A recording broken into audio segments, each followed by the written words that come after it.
إن الحمد لله نحمده ونستعينه ونستغفره ونعوذ بالله من شرور أنفسنا وسيئات أعمالنا من يهده الله فلا مضل له ومن يضلل فلا هادي له أشهد أن لا إله إلا الله وحده لا شريك له وأشهد أن محمدا عبده ورسوله يا أيها الذين آمنوا اتقوا الله حق تقاته ولا تموتن إلا وأنتم مسلمون يا أيها الناس اتقوا ربكم الذي خلقكم من نفس واحدة وخلق منها زوجها وبث منهما رجالا كثيرا ونساء فاتقوا الله الذي تساءلون به والأرحام إن الله كان عليكم رقيبا يا أيها الذين آمنوا اتقوا الله وقولوا قولا سديدا يصلح لكم أعمالكم ويغفر لكم ذنوبكم ومن يطع الله ورسوله فقد فاز فوزا عظيما أما بعد فإن أصدق الكلام كلام الله وخير الهدي هدي محمد صلى الله عليه وسلم وشر الأمور محدثاتها وكل محدثة بدعة وكل بدعة ضلالة. ബഹുമാന്യരായ നേതാക്കളെ, പ്രിയപ്പെട്ട സഹപ്രവർത്തകരെ, മാതാപിതാക്കളെ, മക്കളെ, ഇസ്ലാമിന്റെ വിധിവിലക്കുകൾ, നിയമനിർദ്ദേശങ്ങൾ ജീവിതത്തിന്റെ എല്ലാ മേഖലകളിലും പകർത്തണമെന്ന് ഉണർത്തുകയാണ്. 8 മാസക്കാലമായി കാത്തിരുന്ന മഹത്തായ സംവാദം സമാപിച്ചിരിക്കുകയാണ്. ഒരുപാട് വലിയ നേട്ടങ്ങൾക്ക് വഴി തുറന്നിരിക്കുന്നു ഈ സംവാദം. സലഫി തന്നെ അടുത്ത സംവാദങ്ങളിലേക്ക് വെല്ലുവിളിച്ചിരിക്കുകയാണ്. അള്ളാഹുവിന്റെ തിരുനാമത്തിൽ ആ വെല്ലുവിളി നമ്മൾ സ്വീകരിക്കുകയാണ്. അള്ളാഹു അക്ബർ. വാദപ്രതിവാദത്തിന്റെ വ്യവസ്ഥയിൽ വരുത്തേണ്ട മാറ്റങ്ങൾ അദ്ദേഹം തന്നെ അറിയിക്കുമെന്ന് പറഞ്ഞിരിക്കുകയാണ്. അപ്പൊ ആ കത്ത് കിട്ടിയാൽ ഉടനെ ഇൻഷാ അല്ലാഹ് അടുത്ത വാദപ്രതിവാദം, അടുത്ത സംവാദം ആരംഭിക്കുകയായി. ഇനി അങ്ങോട്ട് മുഖാമുഖങ്ങളുടെ കാലം തുടരുന്നതോടുകൂടി യഥാർത്ഥമായ വാദപ്രതിവാദത്തിന്റെ കാലം തുടങ്ങുകയാണ്. അള്ളാഹു അനുഗ്രഹിക്കുമാറാകട്ടെ. കേരളത്തിന്റെ നാനാഭാഗങ്ങളിൽ മാത്രമല്ല, ലോകത്തിന്റെ നാനാഭാഗങ്ങളിൽ എവിടെ മലയാളി മുസ്ലിങ്ങളുണ്ടോ അവിടെയെല്ലാം നമ്മുടെ സംഘടിതമായ ശക്തമായ മുന്നേറ്റം നടന്നുകൊണ്ടിരിക്കുകയാണ്. ലോകത്തിന്റെ നാനാഭാഗങ്ങളിൽ ഈ സംസാരം കേട്ടുകൊണ്ടിരിക്കുകയാണ്. ഈ പ്രസ്ഥാനത്തിന്റെ ആദർശത്തിന്റെ അടിസ്ഥാനത്തിലുള്ള മുന്നേറ്റവും തീർച്ചയായും പടച്ചവന്റെ മാത്രം അനുഗ്രഹമാണ്. അതുകൊണ്ട് തന്നെയാണ് നമ്മളുടെ സഹോദരങ്ങൾക്ക് വിജയിക്കാൻ സാധിച്ചത്. അല്ലാഹു സുബ്ഹാനഹു വ തആല നമ്മളെ എത്രമാത്രം അനുഗ്രഹിച്ചുകൊണ്ടിരിക്കുന്നു എന്ന് ഒരിക്കലും തിട്ടപ്പെടുത്താനാവാത്ത വിധം അനുഗ്രഹങ്ങൾ കോരിച്ചൊരിഞ്ഞുകൊണ്ടിരിക്കുന്നു എന്നത് വ്യക്തമാണ്. സന്ദർഭത്തിൽ നമുക്ക് ചെയ്യാനുള്ള കടമകൾ എന്താണ് എന്ന് ഓർമ്മിക്കേണ്ടതുണ്ട്. ശിർക്കിന്റെ, ബിദ്അത്തിന്റെ, അന്ധവിശ്വാസങ്ങളുടെ, അനാചാരങ്ങളുടെ കോമരങ്ങൾ ഉറഞ്ഞു തുള്ളിക്കൊണ്ടിരിക്കുകയാണ്. പുതിയ വാദങ്ങളും വർണ്ണങ്ങളും പുതിയ ശബ്ദങ്ങളും ചിത്രങ്ങളും വരച്ചും കേൾപ്പിച്ചും അവർ ജനങ്ങളെ വഴിതെറ്റിച്ചുകൊണ്ടേയിരിക്കുന്നുണ്ട്. വളരെ മാരകമായ ഇഹ്ദിനസ് സിറാത്തുൽ മുസ്തഖീം എന്നത് മൊഹീദ്ദീൻ ശൈഖിനോട് ചോദിക്കാം എന്നുവരെയുള്ള വളരെ അപകടകരമായ വാദങ്ങളിലേക്ക് അവർ ജനങ്ങളെ കൊണ്ടുപോയിക്കൊണ്ടിരിക്കുകയാണ്. ഈ സാഹചര്യത്തിൽ നമ്മുടെ ലക്ഷ്യം ശിർക്ക് ബിദ്അത്തുകളിൽ നിന്ന്, അന്ധവിശ്വാസ അനാചാരങ്ങളിൽ നിന്ന് അവരെ രക്ഷപ്പെടുത്തലാണ്. മറക്കേണ്ടതില്ല. രണ്ടാമതായി നമ്മുടെ സ്വന്തം സംസ്കരണം, വ്യക്തി ജീവിതത്തിൽ, സാമൂഹ്യ ജീവിതത്തിൽ, കുടുംബ ജീവിതത്തിൽ, കച്ചവടത്തിലും കൃഷിയിലും ഏർപ്പാടിലും ഇടപാടിലും എല്ലാമുള്ള സംസ്കരണം ഒരിക്കലും നമുക്ക് മറന്നുപോകാൻ പറ്റില്ലാത്തതാണ്. അതിനാൽ സംസ്കരണത്തിന്റെ, തസ്കിയത്തിന്റെ ക്ലാസുകളും പരിപാടികളും വളരെ ഊർജിതമായി നടന്നു പോകേണ്ടതുണ്ട്.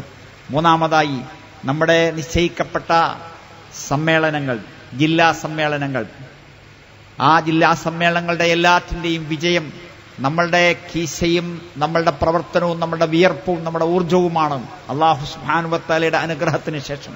അതിനാൽ ജനഹൃദയങ്ങളെ മുഴുവൻ നമ്മളുടെ അടുക്കലേക്ക് ആകർഷിക്കുവാൻ, ജനഹൃദയങ്ങളെ നമ്മുടെ സംസാരം കേൾക്കുന്നതിലേക്ക് എത്തിക്കുവാൻ കാര്യമായ പരിശ്രമം നടത്തേണ്ടതുണ്ട്. ഇന്നലെയും മിനിഞ്ഞാന്നും കഴിഞ്ഞ ആഴ്ചയിലും നടന്നു കഴിഞ്ഞ, ഇനി നടക്കാനിരിക്കുന്ന ഹൈസക്കുകളും അതുപോലുള്ള നമ്മുടെ പരിപാടികൾ, എത്രയോ പടച്ചവനെ മാത്രം വിളിച്ച് പ്രാർത്ഥിക്കുന്ന ആളുകളും പടച്ചവനല്ലാത്തവരെ, ബിംബങ്ങളെ, ജാറങ്ങളെ, ദർഗകളെ, മക്കാമുകളെ ആരാധിക്കുന്ന സഹോദരന്മാരും നമ്മുടെ ഹൈസക്കിലും പരിപാടികളിലും വന്നിരിക്കുകയാണ്. അമുസ്ലിം സഹോദരന്മാർ വരെ നമ്മുടെ അത്തരം പരിപാടികൾക്ക് വന്നിരിക്കുകയാണ്. ആരാണ് അവർക്കത് തോന്നിപ്പിച്ചത്? എങ്ങനെയാണ് അവരിവിടെ എത്തിപ്പെടുന്നത്, എങ്ങനെയാണവർ പരിപാടി തീരുന്നും വരെ ഇരിക്കുന്നത്, എല്ലാം അള്ളാഹുവിന്റെ അനുഗ്രഹമാണ്. അതിനാൽ ഇനി മുന്നോട്ടുള്ള നമ്മുടെ യാത്രയിൽ ആരെ കാണണം, ആര് നമ്മുടെ പരിപാടികളിൽ എത്തണം, ആരൊക്കെ വരാൻ സാധ്യതയുണ്ട്, ആരൊക്കെ വരാൻ സാധ്യതയില്ല എന്ന് വളരെ വ്യക്തമായി മുന്നിൽ കണ്ടുകൊണ്ട് നല്ല സ്ക്വാഡ് വർക്കുകൾ നടക്കേണ്ടതുണ്ട്. പ്രോഫ്കോൺ നിശ്ചയിക്കപ്പെട്ടിരിക്കുകയാണ് പത്തനംതിട്ടയിൽ. ചരിത്രത്തിന്റെ നാൾ വഴികളിൽ പ്രോഫ്കോൺ വരച്ചു വച്ചിട്ടുള്ള മഹത്തായ മാറ്റങ്ങൾ ഒരിക്കലും പറഞ്ഞാൽ തീരാത്തതാണെന്ന് നമുക്കറിയാം. പിഞ്ചുമക്കൾ മുതൽ ഉയർന്നു വളർന്നുകൊണ്ടിരിക്കുന്ന നല്ലവരായ ബുദ്ധിയും വിവേകവും തന്റെ ഇടവുമുള്ള ആളുകൾ നമ്മളുടെ പ്രോഫ്കോണുകളിൽ പങ്കെടുക്കുന്നത് തീർച്ചയായും ഒരു കുടുംബത്തിന്റെ മാറ്റമല്ല, ഒരു നാടിന്റെ മാറ്റമാണ്. ഓരോ വിദ്യാർത്ഥിയും ഒരു നാടിന്റെ മാറ്റമാണ് ഉണ്ടാക്കാൻ പോകുന്നത് എന്നതാണ് വസ്തുത. അതൊരിക്കലും നമ്മളുടെ പ്രവർത്തനത്തിൽ ഏതെങ്കിലും മുതലാളിമാരെയോ മേലാളന്മാരെയോ ആദരിക്കുന്നതിന്റെ ഭാഗമല്ല. ഓരോ മേഖലയിലും പെട്ട ആളുകൾക്ക് ആയത്തുകളും ഹദീസുകളും പറഞ്ഞു കൊടുക്കുന്നത്, വിഷയം പറഞ്ഞു കൊടുക്കുന്നത് അവർക്ക് മനസ്സിലാകുന്ന രീതിയിലാണ്. ഡോക്ടർമാർക്ക് മനസ്സിലാകുന്ന വളരെ കൂടുതൽ കാര്യങ്ങളുണ്ട്, എഞ്ചിനീയർമാർക്ക് മനസ്സിലാകുന്ന വളരെ കൂടുതൽ കാര്യങ്ങളുണ്ട്. പണ്ഡിതന്മാർക്ക് ക്ലാസ് എടുക്കുമ്പോൾ വളരെ കുറഞ്ഞ വാക്കുകൾ കൊണ്ട് പറയാൻ പറ്റുന്ന കാര്യം സാധാരണക്കാരോട് പറയുമ്പോൾ കുറച്ചുകൂടി വാക്കുകൾ കൂട്ടേണ്ടി വരും. ഉയർന്ന മേഖലകളിൽ പ്രവർത്തിക്കുന്ന സാധാരണക്കാരായ സാധുക്കളായ വിദ്യാർത്ഥിനികൾക്ക് അതിൻ്റെതായ രീതിയിൽ പറഞ്ഞു കൊടുക്കാൻ സാധിക്കും. അതുകൊണ്ടാണ് പ്രോഫ്കോൺ ഉണ്ടാകുന്നത്, അതുകൊണ്ടാണ് ഹൈസെക് ഉണ്ടാകുന്നത്, അതുകൊണ്ടാണ് ഇല്ലുമന ഉണ്ടാകുന്നത്, അതുകൊണ്ടാണ് യുവജന വിഭാഗമുണ്ടാകുന്നത്, വിദ്യാർത്ഥി വിഭാഗമുണ്ടാകുന്നത്. വയസ്സായ ആളുകൾക്ക് കടന്നു ചെല്ലാൻ പറ്റാത്ത മേഖലയാണ് ക്യാമ്പസ്. ആ ക്യാമ്പസുകളിൽ ചെന്നിട്ട് ഈ പ്രപഞ്ചത്തിന്റെ രക്ഷിതാവിനെ പറഞ്ഞു കൊടുക്കാൻ, മഹാനായ മുഹമ്മദ് നബി സല്ലല്ലാഹു അലൈഹി വസല്ലം പറഞ്ഞു കൊടുക്കാൻ, പരിശുദ്ധ ഖുർആൻ എന്താണെന്ന് പറഞ്ഞു കൊടുക്കാൻ, തിരുസുന്നത്ത് എന്താണെന്ന് പറഞ്ഞു കൊടുക്കാൻ നമ്മുടെ വിദ്യാർത്ഥി വിഭാഗത്തിന് സാധിക്കും. അങ്ങനെയാണ് ഷെയ്ഖ് മുഹമ്മദ് മൗലവി റഹിമഹുല്ലാ MSMന്റെ വിഭാഗങ്ങൾക്ക് തുടക്കമിടാൻ നിർദ്ദേശിച്ചത്. അതിന്റെ ഭാഗമാണ് എല്ലാ പ്രവർത്തനങ്ങളും. അതുകൊണ്ട് ഇതെല്ലാം നമ്മൾ നെഞ്ചേറ്റേണ്ടതുണ്ട്. പല പണ്ഡിതന്മാരും, ഉയർന്ന നിലവാരത്തുള്ള പല പണ്ഡിതന്മാരും, അസ്ഗർ അലി ഇമാം മഹദിയെ പോലുള്ള ആളുകൾ, അതിനപ്പുറത്തും ഇപ്പുറത്തുമുള്ള ഒരുപാട് ആളുകൾ നമുക്ക് വിലപ്പെട്ട നിർദ്ദേശങ്ങളും ഉപദേശങ്ങളും തരുന്നുകൊണ്ടിരിക്കുന്നുണ്ട്. ആരൊക്കെ നിർദ്ദേശങ്ങൾ തന്നാലും ഇല്ലെങ്കിലും ശരി, നമ്മുടെ കൈവശമുള്ള ഖുർആനും സുന്നത്തും സലഫുസ്സാലിഹിന്റെ മാതൃകയിലുള്ള അതിന്റെ ശരിയായ വിശദീകരണവും ഉണ്ടെങ്കിൽ ആര് നമ്മുടെ കൂടെ ഉണ്ടായാലും ആര് നമ്മുടെ കൂടെ ഇല്ലെങ്കിലും നമുക്ക് പേടിക്കേണ്ടതില്ല. അതിനാൽ കൂടുതൽ പഠനവും കൂടുതൽ ഗവേഷണവും നടക്കേണ്ട മേഖലകൾ നമ്മുടെ മുമ്പിൽ തുറന്നിട്ടിരിക്കുകയാണ്. ഈ കാലഘട്ടത്തിൽ 2002 ഉണ്ടായതുപോലെ ഈ കാലഘട്ടത്തിലും പുതിയ അറിവിന്റെ ഗവേഷണത്തിന്റെ വാതിലുകൾ നമ്മൾ തന്നെ തുറന്നു മുന്നോട്ട് പോയിക്കൊണ്ടിരിക്കുകയാണ്. തീർച്ചയായും അറിവിന്റെ ലോകത്തേക്ക് നമ്മൾ കടന്നു ചെല്ലുമ്പോൾ അല്ലാഹു സുബ്ഹാനഹു വ തആലയുടെ മലക്കുകളുടെ ചിറകുകൾ താത്തിത്തരികയാണ്. അതിനാൽ പഠന കാര്യത്തിൽ നമ്മൾ ഒരിക്കലും പിന്നോട്ട് പോകരുത്.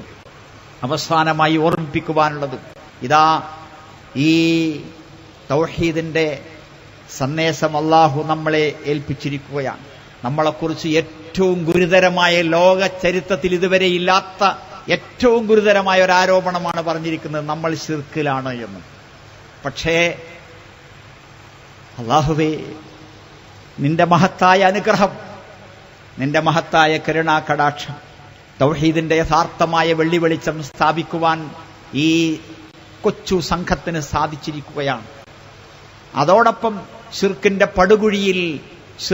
പടുകുഴിയിൽ നമ്മളെ ശിർക്ക് ആരോപിച്ചവർ എത്തിയിരിക്കുകയാണ്. പടച്ചവനെ, അവരെയും ആ ശിർക്ക് നീ രക്ഷപ്പെടുത്തുമാറാകണേ. അവരെയും പടച്ചവനെ തൗഹീദിന്റെ യഥാർത്ഥമായ മാർഗത്തിലേക്ക് നീ നയിക്കുമാറാകണേ. സങ്കടകരമാണ്, വളരെ സങ്കടകരമാണ്. എല്ലാ കൊച്ചുകുട്ടികൾക്കും അറിയാവുന്ന കാര്യമാണ് നിലവിളക്ക് കൊളുത്തുന്നത്.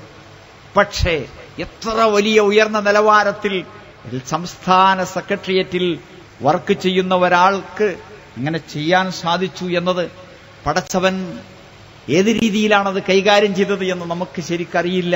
എന്തായിരുന്നാലും നമുക്കതൊരു പാഠമാണ്.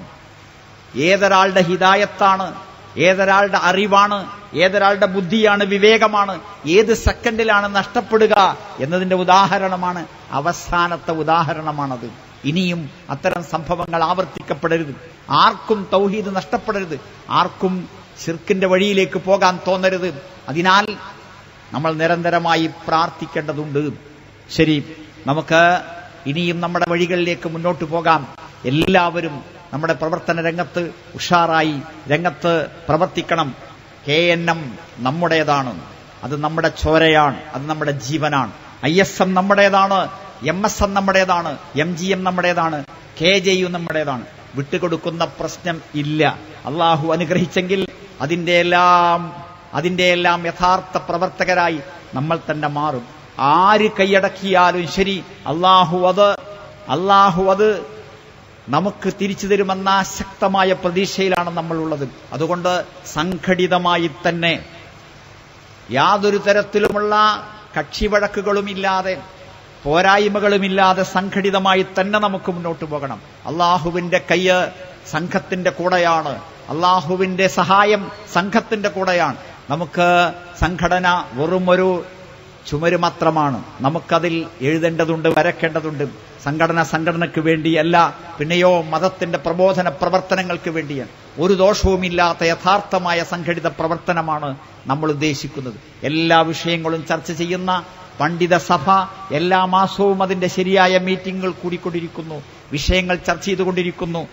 ആ പണ്ഡിത സഭയുടെ നേതൃത്വത്തിൽ മറ്റ് ഘടകങ്ങളെല്ലാം ഉഷാറായി പ്രവർത്തിച്ചുകൊണ്ടിരിക്കുന്നുണ്ട്. അതുകൊണ്ട് സന്തോഷത്തോടുകൂടി സമാധാനത്തോടുകൂടി നമുക്ക് പിരിഞ്ഞു പോകാം. പരസ്പര ധാരണയോടുകൂടി മുതിർന്നവരെ ബഹുമാനിച്ചുകൊണ്ട് ഇളയവരെ ലാളിച്ചുകൊണ്ട് നമുക്ക് മുന്നോട്ട് പോകാം.